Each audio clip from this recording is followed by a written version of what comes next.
अशहदु अन्ना मुहम्मदुर रसूलुल्लाह। अल्लाहु अकबर, अल्लाहु अकबर, अल्लाहु अकबर।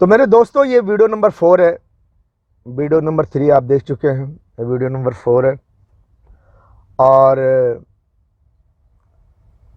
एक ही बात को बार बार रिपीट नहीं करना चाहता, लेकिन रिपीट करना ज़रूरी है, क्योंकि अक्सर जब मैं समझता हूँ कि लोग बहुत अक्लमंद हैं, पढ़े लिखे हैं, थोड़ा सा सोच रखते हैं, लेकिन नहीं। जब मैं एकदम डीप में जाता हूँ उनको ये समझ कर कि वो अक्लमंद हैं, तो बाद में मुझे झटका लगता है कि नहीं, ये तो अक्लमंद नहीं, बहुत घटिया किस्म के बेवकूफ़ लोग हैं।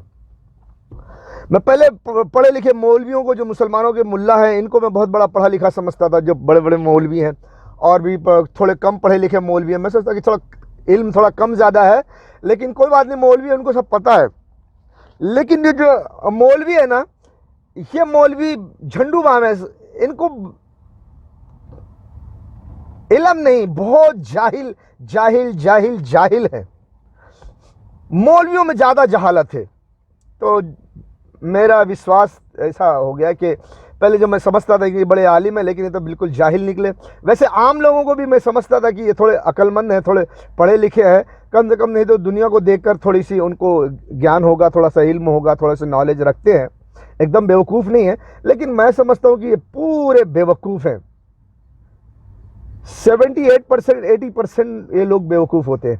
एक 10-20% 25% थोड़ा बहुत ज्ञानी होंगे, इल्म वाले होंगे, जो दुनिया को चारों तरफ से ठोक बजा करके कुछ सीखते होंगे, कुछ अक्ल से सोचते होंगे, तो उन्हें कुछ हकीकत उनके सामने आकर निकलती है, जिसका निचोड़ वो देखकर कुछ महसूस करते हैं कि हाँ, सच क्या है। लेकिन आप जब दुनिया पर गौर ही नहीं करोगे, अपनी ज़िंदगी में मस्त रहोगे, चाहे तुम्हारी ज़िंदगी सही रास्ते पे हो चाहे गलत रास्ते पे हो, तो तुमको हकीकत से कैसे वाबस्ता होगे? तुम्हें हकीकत कैसे पता चलेगा? पता ही नहीं चलेगा। आप जाहिल के जाहिल रहोगे और गवार वाला काम करोगे, बिल्कुल जहालत वाला काम करोगे, जैसे हमारा इस वक्त हिंदुस्तान है। अब ये हिंदुस्तान को देख लो। इस वक्त ये वीडियो नंबर 4 है, तो मैं आपको ये बताना है कि जो इस वक्त ब्रिटेन, फ्रांस, इजराइल कर रहे हैं हिंदुस्तान को इस्तेमाल करने के लिए, पूरे गल्फ को कब्जा करने के लिए, उसके बारे में हदीस है, वो बयान करना है, आपको बताएंगे। के दोस्तों, क्या वो वक्त आन पहुंचा है जिसके बारे में रसूलुल्लाह सल्लल्लाहु अलैहि वसल्लम ने पेशगोई फरमाई थी कि करीब है कि दीगर कौमें तुम पर ऐसे टूट पड़ेंगी जैसे खाने वाले प्यालों पर टूट पड़ते हैं। तो एक कहने वाले ने कहा, क्या हम इस वक्त तादाद में कम होंगे? आप सल्लल्लाहु अलैहि वसल्लम ने फरमाया कि नहीं, बल्कि तुम इस वक्त तादाद में ज्यादा होंगे, लेकिन अल्लाह ताला तुम्हारे दुश्मन के सीनों से तुम्हारा खौफ निकाल देगा और तुम्हारे दिलों में वहम डाल देगा। तो एक सहाबी ने अर्ज किया, या रसूलुल्लाह सल्लल्लाहु अलैहि वसल्लम, वहम क्या चीज है? आपने फरमाया, ये दुनिया की मोहब्बत और मौत का डर है। लेकिन हम आपको ये बता दे रहे हैं कि हिंदुस्तान के लोग कैसे बेवकूफ़ हैं। ये अभी इनकी बेवकूफ़ी में मुझे वीडियो नहीं बनानी है, अथवा ये जो इसका जो भी पार्ट बनेगा, जो मैं आपको नसीहत कर रहा हूँ कि America, Britain, France, Israel Hindustan को क्यों इस्तेमाल करना चाहते हैं, इसके बाद मैं ये वीडियो बनाऊंगा कि हिंदुस्तान बेवकूफ़ है तो कैसे बेवकूफ़ है, क्यों बेवकूफ़ी का काम कर रहा है। ठीक है, तो ये हिंदुस्तान की बातें बाद में, अभी तो तुमको असल मकसद समझाना है।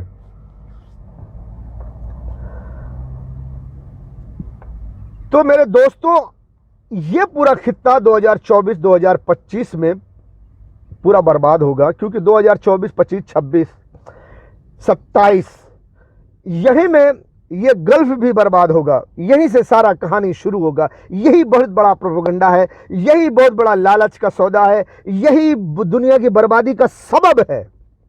दुनिया की दौलत किसके पास है? मुसलमानों के पास है। अरब के मुसलमानों के पास है पेट्रोल, और उसको कब्जा करने के लिए पूरा Europe, US, Britain, France, Israel अब जो और बड़े बड़े लोग हैं कहते हैं कि नहीं, हम अगर सब तुम ही खा लोगे तो हम क्या करेंगे, तो उनको भी ये यूएस वाले और अमेरिका ब्रिटेन फ्रांस वाले बोलते हैं थोड़ा तुम ले लो, थोड़ा तुम ले लो, तुम भी खाओ, मिल बांट के खाएंगे, आ जाओ। क्यों? इनको मालूम है अगर मैं सारा अकेला खाने बैठूंगा तो ये मुझे खाने नहीं देंगे, ये बोलेगा क्या हम नहीं खाते, क्या हम नहीं खा सकते क्या, तो ये हमें खाने नहीं देंगे, ये सपोर्ट में उतर जाएंगे मुसलमानों के, फिर हमको खाना मुश्किल हो जाएगा। ये बात समझ रहे हैं आप? यूएस पूरे गल्फ के पेट्रोल पे कब्जा करके अपना अकेला अमीर बनना चाहता है, सारी दौलत पे कब्जा करके। अब यहां बड़ी ताकत में रूस और चाइना भी है। वो सोचेंगे अमेरिका तू कर सारा कब्जा कर लेगा तो हमारा धंधा बिजनेस पूरा चौपट हो जाएगा, रूस बर्बाद हो जाएगा, चाइना बाद में बर्बाद हो जाएगा। अगर तू कब्जा करेगा तो हम मुसलमानों का सपोर्ट करके तुझे रोकेंगे, तुझे हटा के हम मुसलमानों के ऊपर बसल्लत होंगे। अब मुसलमान है क्या ताकत? वो समझते नहीं चाइना हमारा मददगार है, रूस हमारा मददगार है, अमेरिका हमारा मददगार है। नहीं, कोई भी नहीं है, सब तुम्हें लूट खाना चाहते हैं। हां, कोई कम कोई ज्यादा।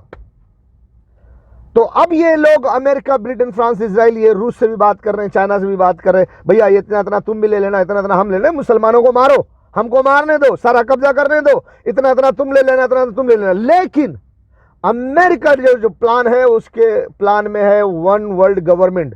उसके अंदर सिर्फ उसको किंगडम बनना है, सिर्फ उसको हुकूमत में आना है, सिर्फ उसका सब कुछ हो और किसी को कुछ न दिया जाए। तो भैया अभी वादे जरूर किए जा रहे हैं, रूस से चाइना से बातचीत हो रही है, लेकिन दिया नहीं जाएगा। वो क्यों? एक तरफ अमेरिका वादा करेगा अमेरिका रूस से और चाइना से कि भैया हम पूरे गल्फ पे कब्जा करेंगे, इतना तुम्हारा, इतना तुम्हारा, इतना हमारा, मिल बांट के खाएंगे। लेकिन अमेरिका देगा नहीं, सबको उलझा के रखेगा और उसमें वक्त जाया करेगा। और उस वक्त के पीरियड में अमेरिका यहां हिंदुस्तान को इस्तेमाल करके ईरान को भी खत्म करेगा, पाकिस्तान को भी खत्म करेगा और चाइना को भी खत्म कर देगा। और उसके बाद जब चाइना खत्म हो जाएगा तो रूस को भी खत्म करेगा। तो पूरे गल्फ के पेट्रोल पर किसका कब्जा हो जाएगा? और चाइना के हाथों हिंदुस्तान भी खत्म हो जाएगा। चाइना क्या बकरी का बच्चा है, हिंदुस्तान वाले दौड़ेंगे, पकड़ लेंगे, चाइना को मारेंगे न्यूक्लियर, तो चाइना क्या हिंदुस्तान पे फातिया पड़ेगा, अल्लाह अल्लाह दे दे बचा ले। हाँ, तो भैया अमेरिका की यही साजिश है। जब हिंदुस्तान को इस्तेमाल करेगा तो ईरान को मारेगा, चाइना को मारेगा और पाकिस्तान को मारेगा, फिर चाइना को भी मारेगा। चाइना जो मारेगा वो हिंदुस्तान को मारेगा, हिंदुस्तान खत्म, चाइना भी खत्म, पाकिस्तान भी खत्म, ईरान भी खत्म। रह जाएगा कौन? रूस। रूस को भी ये सारे मिलकर भी खत्म कर देंगे। एक रूस है जो यूक्रेन को 1 साल से नहीं मार पा रहा है। मुसलमानों को रूस से हटा दो, मुसलमान और रूस और कमजोर हो जाएगा। अभी तो चैचुनिया के, फलाने के, ढमके के ताकत सब रूस के साथ खड़े होकर लड़ रही है। जब रूस अकेला हो जाएगा तो क्या करेगा? अमेरिका की तरफ दुनिया में चारों तरफ से वो लोग हो जाएंगे। फिर अमेरिका सब दुनिया भर के लोगों को आगे करके खुद पीछे होकर के रूस को मारेगा। तो गल्फ के पेट्रोल का पर हिस्सा किसका जाएगा? कौन कब्जा करेगा? जो पॉलिसी रची जा रही है, जो गेम खेला जा रहा है, उसके मुताबिक लास्ट में सारा का सारा petrol America, Britain, France, Israel और नाटो को हो जाएगा।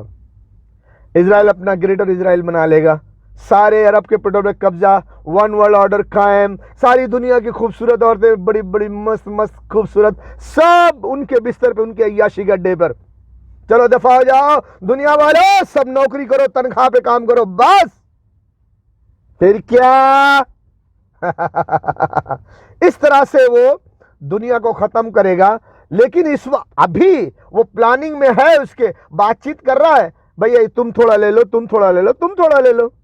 एक तरफ ये बात करेगा, दूसरी तरफ रूस को कहेगा तुम इतना ले लो, तुम इतना ले लो। चाइना को बोलेगा तुम्हारा भी हिस्सा रहेगा। चाइना को क्या बोलेगा? तुम्हारा भी हिस्सा रहेगा। चाइना क्या बोलेगा? तुम्हारा भी हिस्सा रहेगा। लेकिन हिस्सा रहेगा नहीं रहेगा? क्यों? बात करके खुश कर देगा, अपना काम करते रहेगा। उसके बाद इधर हिंदुस्तान को हिंदुस्तान को खड़ा करेगा। चल भाई चल भाई चल भाई, चाइना को खत्म कर। अभी ईरान को खत्म कर दिया, पाकिस्तान को खत्म कर दिया, अब चाइना को खत्म कर। हमारे रास्ते का झाड़ू मार, ये कांटा बन रहा है, उसको हटा। अभी अब हिंदुस्तान मार देगा चाइना को, चाइना हिंदुस्तान को मार देगा। अमेरिका को क्या है, ब्रिटेन को क्या है, फ्रांस इसराइल को क्या है, उसका पूरा गल्फ का एरिया खाली और सुपर पावर ताकत भी खत्म। अब रह गया एक रूस, रूस को घेर के मार लेंगे। कौन कब्जा करने आएगा गल्फ पर, गल्फ के पेट्रोल पर? किसका कब्जा होगा? यूएस, ब्रिटेन, फ्रांस, इसराइल का। अब किसी को हिस्सा भी नहीं देना, वो अपना सारा ग्रुप वो अपना मिल बांट के खा लेंगे। बात समझ में आई? America, Britain, France, Israel, NATO, ये सब मिलकर पूरे गल्फ के पेट्रोल पर कब्जा कर ले। इसके लिए इन बेवकूफ हिंदुस्तान के लोगों को, हिंदुस्तान के हुक्मरानों को, इन बेवकूफों को इस्तेमाल करके अपना रास्ता साफ करेंगे। और ये बेवकूफ हिंदुस्तान के लोग ईरान पे हमला करेंगे, पाकिस्तान पे हमला करेंगे, चाइना पे हमला करेंगे, और चाइना के आगे खुद भी खत्म हो जाएंगे। तो बेवकूफ हैंगे नहीं?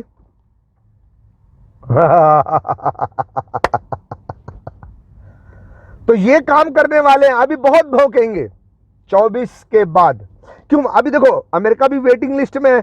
24 के एंड में जाकर वो अपनी तैयारी पूरी फौज लगाएगा, पूरा सेटिंग कर देगा, पूरा एक्टिव हो जाएगा।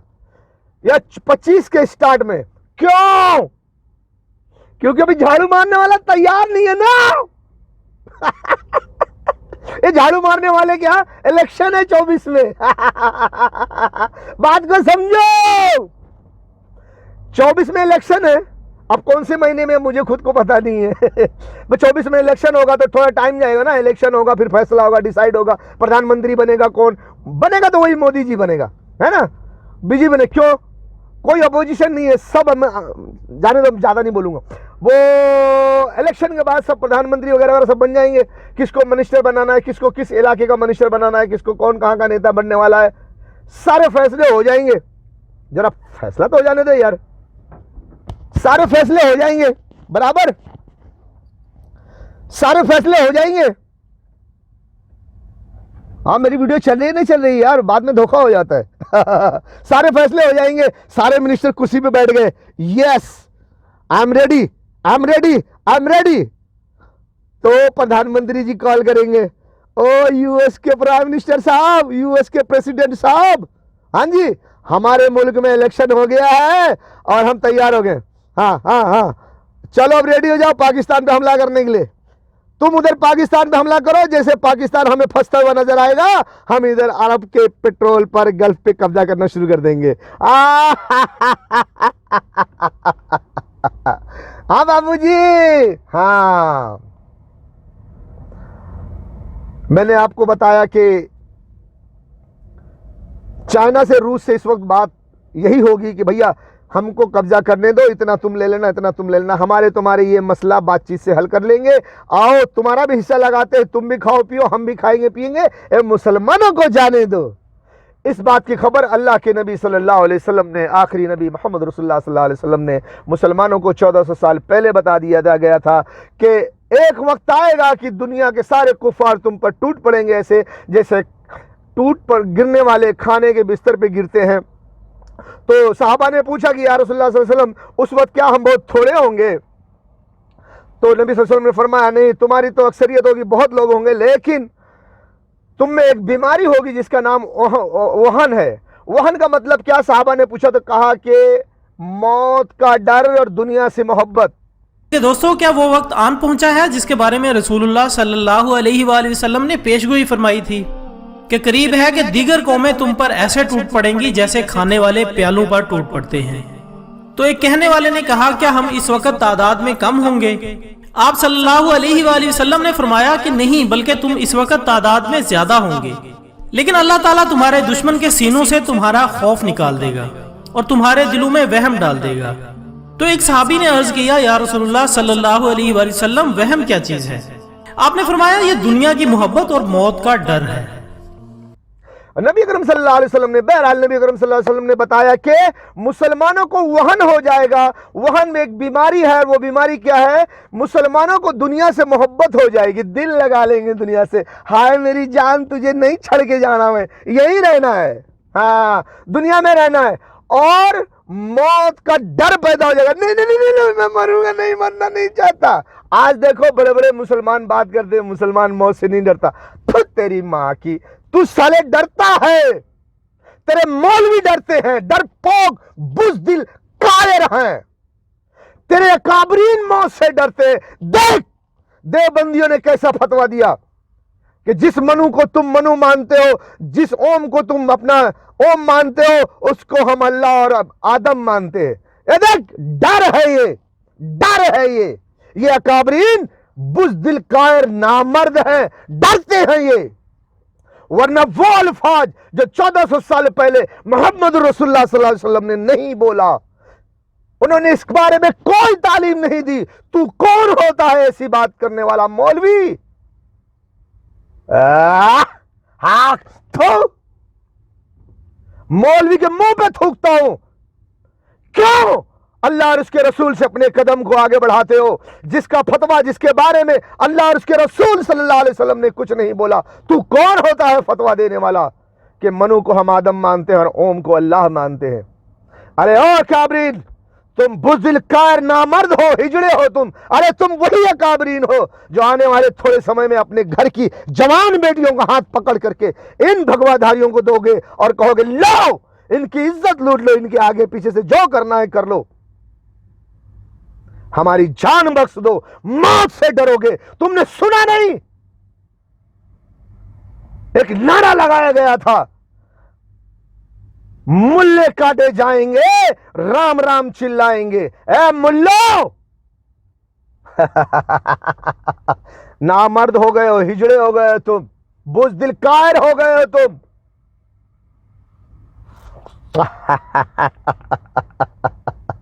यही है वो मौलवी।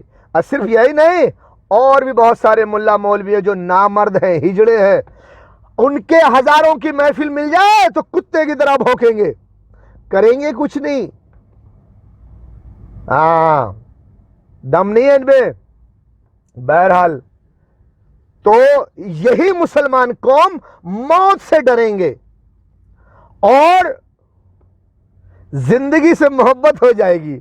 मौलाना मदनी साहब ने कहा भी था देवबंद के, किसी तरह ये मुसीबत टल जाए। हाय हाय। उन्होंने कहा सबब जिल्लत। भाई हमारा हाल तो यही है, हमारा हाल यही है।